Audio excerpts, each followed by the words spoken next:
అందరికీ శనార్థులు. నేను మీ గౌరిని. ఏ మాత్రం ఆలస్యం చేయకుండా ముచ్చట్లేందో చూద్దాం పారి. మస్తు మంది ఉన్నారంట చదువుకునే పిల్లలు, అయినా చక్కగా లేవంట అక్కడి వసతులు.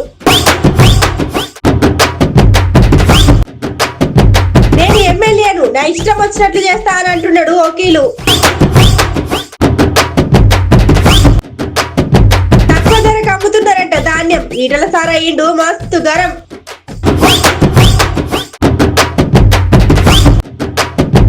అడవిలకెళ్ళి బయటకు వచ్చినాయి మూగ జీవాలు. ఆగమాగమైర్రు అక్కడ ఉన్న జనాలు. కొట్టారు కనబడ్డాడు చేతి గుర్తు లీడరు. మరి ఎవరో కాదులా జగ్గారెడ్డి సారు. అరే బడి చూస్తేనేమో పెద్దగా ఉంది, గట్లనే అలా చదువుకునే పిల్లలు కూడా చాలా మందే ఉన్నారు. అట్లనే మన రాష్ట్రంలోనే చాలా మంది విద్యార్థులున్న కాలేజీ, మంచి పేరు గల కాలేజీ. మళ్ళా ఒక్క భాష కాదుల్లా, గిడ 3-4 భాషలలో కూడా చదువు చెప్తారు. గంత మంచి కాలేజీ. మరి అన్ని మంచిగానే ఉన్నాయి కానీ ఇదేందుల్లా? అరే బడి చూస్తేమో పెద్దగా ఉన్నది, అట్లనే అలా చదువుకునే పిల్లలు కూడా చాలా మంది ఉన్నారు. అట్లనే మన రాష్ట్రంలోనే చాలా మంది విద్యార్థులున్న కాలేజ్ అట. అట్లనే మంచి పేరు గల కాలేజు.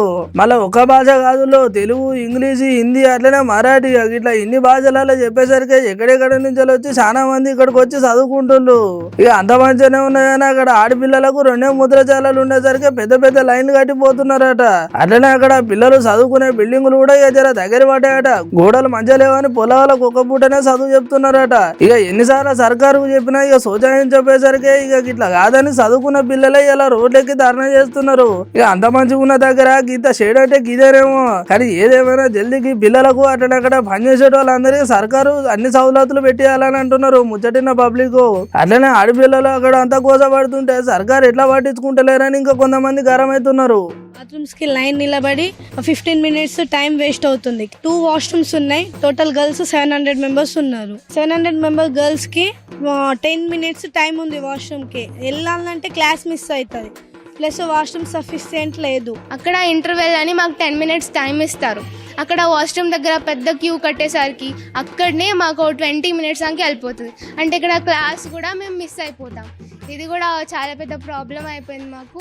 మేము సెకండ్ ఇయర్ వాళ్ళం, అంటే బైపీసీ వాళ్ళకైతే ప్రాక్టికల్స్ ఎలాగో చాలా ఇంపార్టెంట్. ఈవెన్ ఎంపీసీ వాళ్ళు కూడా మాకు ప్రాక్టికల్స్కి సంబంధించిన ఎక్విప్మెంట్ అస్సలు కాలేజ్లో ప్రొవైడ్ చేయట్లేదు. ఏదో కొంత ఉంది, అది కూడా కంప్లీట్గా డ్యామేజ్ ఉంది. మేము దాంతో ప్రాక్టికల్స్ ఎలా చేసుకోగలం? పొద్దువల్ల మార్నింగ్ 8 o'clock క్లాసులు మొదలవుతున్నాయి. అంత పొద్దుల రావాలంటే చాలా మెండ్ అవుతున్నది. ఎందుకంటే పొద్దువల్ల ఓళ్ళు తిని రాలు, ఆఫ్టర్నూన్ దాకా అట్లా ఉండవలసి వస్తున్నది. మాకు క్లాస్ రూమ్లు కూడా సరిపడా క్లాస్ రూమ్లు లేవు, బెంచులు లేవు, బుక్స్ లేవు.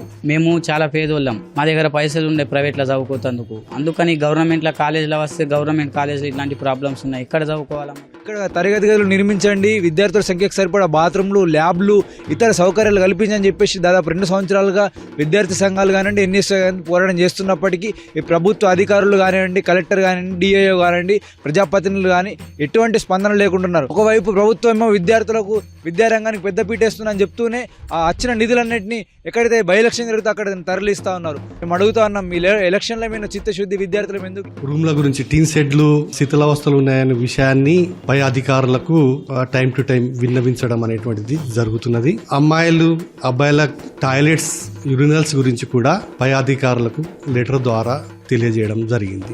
సిప్స్ సిస్టంలో నడపడం మూలాన పల్లెటూరు నుంచి వచ్చే పిల్లలకు కొంత ఇబ్బందికరమైన వాతావరణం అయితే ఉన్నమాట వాస్తవము. ఈ విషయం గురించి కూడా పై అధికారులకు తెలియజేయడం జరిగింది. మేము మా కళాశాలకు సరైన రీతిలో నడపడానికి మా సాయశక్తులా మేము కృషి చేస్తున్నాము. ఇక నిన్న మా అన్న జాడకని పోతే బాటలమ్మ లుంగి మామ కనబడి ఇంతసేపు మాట్లాడి ఆయన ఎంత అవతల పడ్డాడు. మా మామ ముచ్చట పక్కన పెడితే ఇక ఇంతకు మా అన్న ఎక్కడ పోయినట్టు. అట్లా కాతామి, అరే అవుతామి, నువ్వు నాకు మంచి చేసినావు, నీకు మంచి చేద్దామని చూస్తున్నాను, మాట నువ్వు ఓటుకుంటున్నావు. అరే తామి నేను చెప్పేది నువ్వు మన నియోజకవర్గంలో మొత్తం నేను చూసుకుంటా కదా, నేను మాట నువ్వు ఓటుకుంటున్నావు తామి. అట్లా మంచి పద్ధతి కాదు. అగో మా అన్నేమో కొత్తేసి వేసిండు కదా. అన్న ఎక్కడున్నవే? మంచిగా సోఫాలో కూర్చొని బందోబస్తుగా ఫోన్ మాట్లాడుతున్నావు. హలో ఆగమ్మా, అరే ఆగమ్మా, నేను ఫోన్ మాట్లాడుతున్నా కదా, నువ్వు నడిమిట్లో వస్తే ఎట్లా చెప్పు, ఏంది అసలు చెబుతాము. అరే అట్లా కాదాము, నేను నా మాట వింటాము, నువ్వు ఇట్లా మంచి పద్ధతి కాదు. ఏందన్నా ఒకసారి గట్లాను? నేను నీ చెల్లెనన్నది అది మర్చినవా ఏంది? అరే నువ్వు చెల్లి అయితే ఏంది నేను ఎమ్మెల్యే సాగును అర్థమవుతుందా జరా చూసి మాట్లాడు చెబుతాము అదే నేను అదే మాట్లాడుతున్నా తామే నీకు అర్థమవుతలేదు అప్పటి నుంచి అది ఇప్పుడు మన నియోజకవర్గం ఎంతమంది ఉన్నారు ఏంది నువ్వు ఎమ్మెల్యేనా? ఎప్పుడు పోటీ చేసినావు, ఎప్పుడు గెలిచినావు? అసలు నువ్వు ఎవరికి ఎమ్మెల్యే? తమ్మి చెబుతామే అరే అదే ఆగమ్మా నువ్వేంది అందరితో బాధ అయితే నీతో బాధ ఇక్కడ ఫోన్ మాట్లాడతాను కదా నేను ఆయనకేమో ఇంటికాడ ఏమో వస్తలేట నాకు ఫోన్ చేసి ఆగుతాడు రాదు నేను మాట్లాడతా నీతోటి చెబుతాను ఏందమ్మా అరే ఎంత ఎమ్మెల్యే అయితే గిన్నిసారా ఫోన్ చేస్తారా అనేళ్ళు అలా బాలేదు హలో తమ్మి తమ్మి తమ్మి గుర్తుకొచ్చినావు తమ్మి అంత మంచిగా తమ్మి ఏం సంగతి తమ్మి ఫోన్ చేసినావు ఏంది అరే చెప్పినా తమ్మి నీకు రోడ్లు వేపిస్తామని చెప్పినా తమ్మి ఏంది గల్లీలో నడవనికి వస్తలే ఏంది ఇన్ని రోజులు పాలకొండగా నడిచినా తమ్మి ఏం మాట్లాడుతున్నా తమ్మి ఊకు అరే ఊకు అడుగుతాము ఇజ్జత్ ఇవ్వకు నేను చేపిస్తానా కదా అది అమ్మ ఫోన్లో అరే ఒకసారి చెప్తా ఒట్ల ముందు ఎన్నో చెప్తాం చేద్దాం అయ్యిందని ₹4 వెనకేసుకోదా మేము కూడా ఎవరన్నా? తప్పైంది ఎమ్మెల్యే సాబ్ గారు. అరే ఓటర్ చెల్లె మొన్న ప్రచారం పోయినప్పుడు నేను వాళ్ళ గల్లీలో రోడ్ వేపిస్తా అని చెప్పిన అరే అడే ఎమ్మటే ఇప్పుడు ఫోన్ చేసి ఎప్పుడు రోడ్లు వేస్తారని అడుగుతాను అడంగానే అవుతుందా మేము కూడా పైనలో ఫోన్లు చేసి ఎంపుకోవాలి కదా ఏందో ఓటర్లు వేగు దిమాగాలు ఉన్నారు మాకు కూడా టైం ఉండాలి కదా మేము ఎంత ఆలోచనలు ఉంటాం ఏమో అన్నా ఇక నీకే తెలవాలి కష్టం వచ్చినప్పుడు మాకు గెలిపించిన వాళ్ళ కాలు పట్టుకొని బదులాడడం వచ్చు కానీ వాళ్ళు మాకేం చేస్తారో తెలియదు అయ్యో మళ్ళీ ఎవరో ఫోన్ చేస్తూనే ఉన్నారుగా హలో చెప్పమ్మా ఎమ్మెల్యేనే మాట్లాడుతున్నా ఏంది మీ వాడకట్టు కరెంటు పోయిందా మరి నేను వచ్చి ఏం చేయాలి ఏందమ్మా నువ్వు ఎమ్మెల్యే ఫోన్ చేసి ఇట్లా మాట్లాడతావు కరెంటు పోయిందని నేనేం చేస్తామా తర్వాత ఏమలా ఏంది కరెంటు పోయిందని కూడా నాకు ఫోన్ చేస్తారా కరెంటు ఎవరు లేదా అని ఊళ్ళే అన్నిటికీ ఎమ్మెల్యేనే గుర్తుకొస్తాడు ఏంది అయ్యో అన్న గంటగణం ఎందుకు గర్వవుతున్నావే పాపంగా అక్కడికింది ఇప్పిపోయినావు నీకు సమస్య చెల్లె ఇవో ఈ ఓటర్లతోటి మనకు ఓట్లు వేసేదాకానే వాళ్ళతో పని తర్వాత గాలిలో మనలో గట్లనే ఉండాలి మరి గట్లుంటేనే నడుతా చెల్లె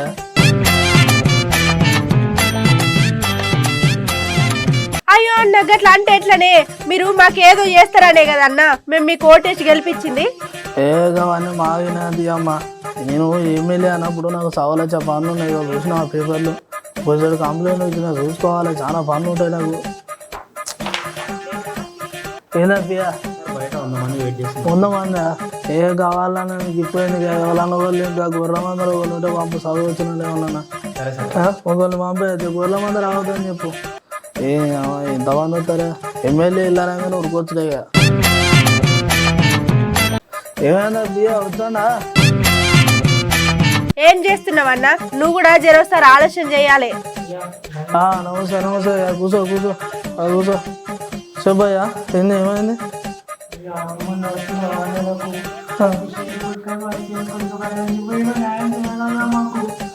అట్లా వానోజు కొడుకోపోయినా నేనేం చెప్తానా నాకు అర్థం కాక అడుగుతా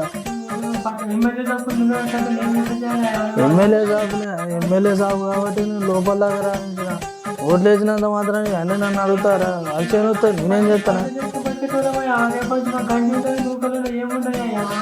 సరే ఏమో రండి పెట్టుకోండి సరే ఏంది ఎవరు మన చిలకపల్లిగా సరే నేను ఆలోచిస్తా పోయా నేను చూసుకుంటా పోయా నేను చేస్తా పోయేది ఒకటి మంచిది కాదు మంచిది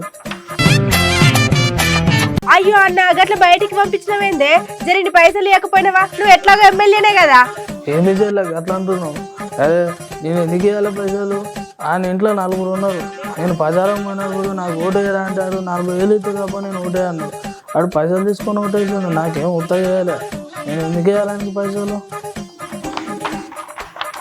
ఓటర్లతో చాలా జాగ్రత్తగా ఉండాలి వెళ్ళు నీకు ఇంకా తెలియదు ముచ్చట ఏందో మరే మా అన్న అన్నదట్లా కూడా తప్పు లేదు. పైసలు తీసుకొని ఓట్లేస్తే గిట్లనే ఉంటది కథ. పైసలు తీసుకోకుండా ఓట్లేసినాం అనుకోరి వాళ్ళను మనం నిలదీసి అడగొచ్చు. ఏంది చేయలేక అట్లా అడుగుతున్నావు? ఏందప్పి నీళ్ళు సంతకాలు అదే అట్లా కాదమ్మా. ఇప్పుడు ఏంది బాధ ఏంది కాదు. వాళ్ళేమో మన కొత్తగా ఓట్లేసిలా ఆయన ఇంట్లో 4 ఓట్లకు 40,000 అడిగిండాడు. వేసినాం కదా అప్పుడు. వేసినప్పుడు వస్తూనే ఉంటారు పోతూనే ఉంటారు. ఇవన్నీ రాజకీయాలు నడుతూనే ఉంటాయిలే. ఏందప్పి అయిపోయింది తీసుకో. అడుగుతూనే ఉంటాయి చెల్లగా అవన్నీ పట్టించుకోకపోతే ఎట్లా మనం రాజకీయాలు ఉన్నవాళ్ళు. అడుగుతూనే ఉంటాయి చెల్లగా అవన్నీ పట్టించుకోకపోతే ఎట్లా మనం రాజకీయాలు ఉన్నవాళ్ళు. ఇవాళ ఓడొస్తాడు రేపు ఇంకో ఓడొస్తాడు. మనం పైసలు ఇవ్వం. మనం కూడా 4 రూపాయలు ఎంత చేయాలి కదా. మళ్ళీ ఎవరో ఫోన్ చేస్తా. హలో ఎవర్రా ఏంది రాజీనామా చేయాలా? ఎవర్రా తిక్క ఉన్నారా మీకేమన్నా? ఏమో నేను ఎమ్మెల్యే 3 రోజులు కూడా కాదు ఇప్పుడే రాజీనామా చేయాలరా? ఏం మాట్లాడతాను? కట్టే ఫోన్ కట్టాను. ఏదా రాజీనామా చేయాలట. తిక్క ఆడున్నాడు ఎవడో. బియ్య ఆడు ఆ నెంబర్ పంపిస్తా ఆడు ఎవడో కనుక్కో. ఫోన్ చేసి రాజీనామా చేయాలని అడుగుతున్నాడు.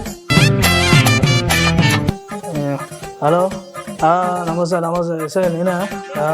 నమస్తే అదే కాదు నెంబర్ పంపిస్తే చూడాడు ఎవడో తిక్కాడు ఉన్నట్టు ఫోన్ చేసి చక్క నన్నే రాజీనామా చేయమంటున్నాడు. జర చూడు నాకు 1 అవర్లో ఆడు ఎవడో తెలియాలి. ఏంది ఎవడో గాని మా అన్నకు తగ్గట్టే ఉన్నాడు. రోగం తిరిగింది దీనికి. ఇక మొన్న మన మునుగోడు ముచ్చట్లు కథమైనాక మళ్ళీ ఇక సప్పుడు తక్కువైనాయి. గట్లనే లొల్లీలు కూడా చక్కగా అయినాయి. ఏం మాట్లాడుతున్నావు పిల్ల? ఎక్కడ లొల్లీలు అక్కడనే ఉన్నాయి, అట్లనే అయ్యే లొల్లీలు అయితేనే ఉన్నాయి అని అంటున్నారు పబ్లిక్. మరే ఇక్కడ అసలు ముచ్చట ఏందబ్బా? ఇక ఇక్కడ మళ్ళా లొల్లే వాళ్ళది మళ్ళీ ఏమైందని పర్సన్ కాకూరు. ఇక ముచ్చట మాట్లాడుకుంటా మాటల మాట మళ్ళా సీఎం కేసీఆర్ సార్ మీద మస్తు గరమైండు. అట్లనే ఎప్పుడు ఎవరైతే అధికారంలో ఉన్న తెరాస పార్టీని అట్లనే దీనికి ఉన్న ముఖ్యమంత్రి పదవి నుంచి దింపినప్పుడే రాష్ట్రానికి పట్టిన చేను వదులుతా అని హుజరాబాద్ ఎమ్మెల్యే ఈటల రాజేంద్ర సార్ మస్తుకరమై ముచ్చట చెప్పిండు.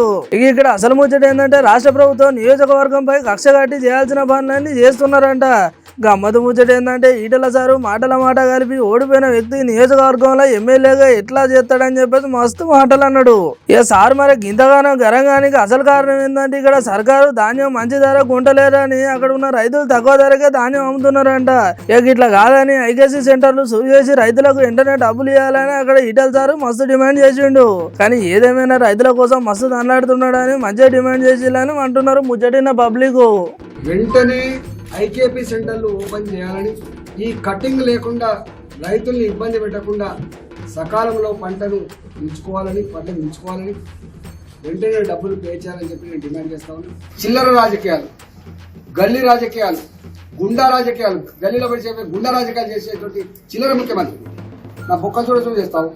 సంస్కారంగా మాట్లాడు. నీకు తల్లి లేదా? మా ఆవిడ కూడా మాట్లాడతాడు. ఇంత నీచులా వీళ్ళు? నేను కమ్యూనిస్ట్ పార్టీ నాయకులు అడుగుతున్నా, రాని హుజరాబాద్కి ఇక్కడ ఏం జరుగుతుందో చూసుకోండి. ఇటల నాయకు కోటేస్తే కళ్యాణ లక్ష్మి చెక్కులు పంచాడు. ఓడిపోయాడేమో ఎమ్మెల్యే అయిపోయింది, గెలిచినడేమో ఆగమైపోయాడు. కానీ బాధపడతలేడు. అంటే ఇలాంటి అరాచక పాలన అంతం చేయకపోతే తెలంగాణకు పట్టిన శని పోదు. ఇగో ఎక్కడ ఉండాల్సిన వస్తువు అక్కడనే ఉండాలి. గట్లనే ఎక్కడ ఉండాల్సిన మనిషి అక్కడ ఉంటేనే నయం. మరే అడవిలో ఉన్న మూగ జీవాలు రోడ్ల మీదకి వస్తే ఇగో గిట్లనే ఉంటది. ఆలస్యం చేయకుండా ముచ్చటేందో చూడరి. మరి అడవిలో ఉండాల్సిన మూగ జీవాలు బయటకు వస్తే గిట్లనే ఉంటది. అయితే ఇక్కడ అసలు ముచ్చట ఏంటంటే జార్ఖండ్ రాంచీలా తామర్ పోలీస్ స్టేషన్ దగ్గర కుత్బాద్ అనే ఒక ఊళ్ళో ఒక పెద్దోనికి వచ్చి అక్కడ ఉన్న మనుషులను ఆగమాగం చేసింది. ఇక భయంతో ఉన్న జనాలు ఎట్లయినా ఏనుగు మళ్ళా బయటికి వెళ్ళగొట్టాలని ఆలోచన చేసి ఏనుగును మస్తు గెలుగుతున్నారు. ఇక మరి ఏనుగు ఊకుంటుందా? ఎమ్మటి అక్కడ ఉన్న మోటార్ బైకును అమాంతం పైకి లేపి కింది ఇసిరేసింది. ఇక ఈ ముచ్చట తెలుసుకున్న అటవీ అధికారులు వచ్చి ఏనుగును మళ్ళా అడవిలోకి పంపించే ప్రయత్నం చేసిండు. ఇక ముచ్చటంతా పక్కన పెడితే అట్లా పెద్ద పెద్ద మూగ జీవాలు అట్లనే క్రూర మృగాలు ఇలా మన ఇళ్లలోకి వస్తున్నాయంటే ఇక అది మనం చేసిన తప్పే. మనం మన అవసరాలకు అడవిలో ఉన్న చెట్లు మొత్తం కొట్టిస్తున్నాం. ఇక మరి అవి ఉండే దగ్గర పోయి మనం ఆగం చేస్తే ఇవాళ అవి మన ఇళ్లలోకి వస్తుండే అని మస్తు మంది కామెంట్ పెడుతున్నారు ఈ ముచ్చటిన సోషల్ మీడియా పబ్లిక్.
ఇగో ఈ ముచ్చట గురించి ముందుగానే చెప్తున్నా. రాజకీయ ముచ్చట్లు అన్నీ అయిపోయినాయి, మంచి చెడు కూడా అరుచుకున్నాం.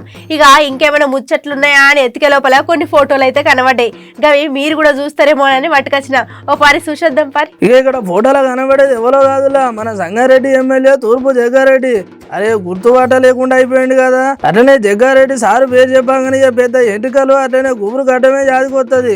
అట్లనే సారు రాజకీయ ముచ్చట్లు ఏమున్నా సారు ముక్కు సూటిగా మాట్లాడతాడు. ఇక సారు హెయిర్ స్టైల్ అట్లనే గడ్డం నడక తీరు కూడా జర గంభీరంగానే ఉంటుంది. ఎందుకంటే సారు ఎప్పుడు గడ్డం అట్లనే పొడుగు చుట్టూతోనే చూడలే కాబట్టి. ఇక్కడ సారు అట్లా కనబడడానికి అసలు ముచ్చట ఏంటంటే సారు 7 కొండలు ఎంకన్నా దానికి మొక్కుకున్నాడంట. ఇక అట్లా మొక్కు తీసుకొని పోయిండు. ఇక ఇలా ఈ ఫోటోలు మన సోషల్ మీడియాలో మస్తు చక్కర్లు కొడుతున్నాయి.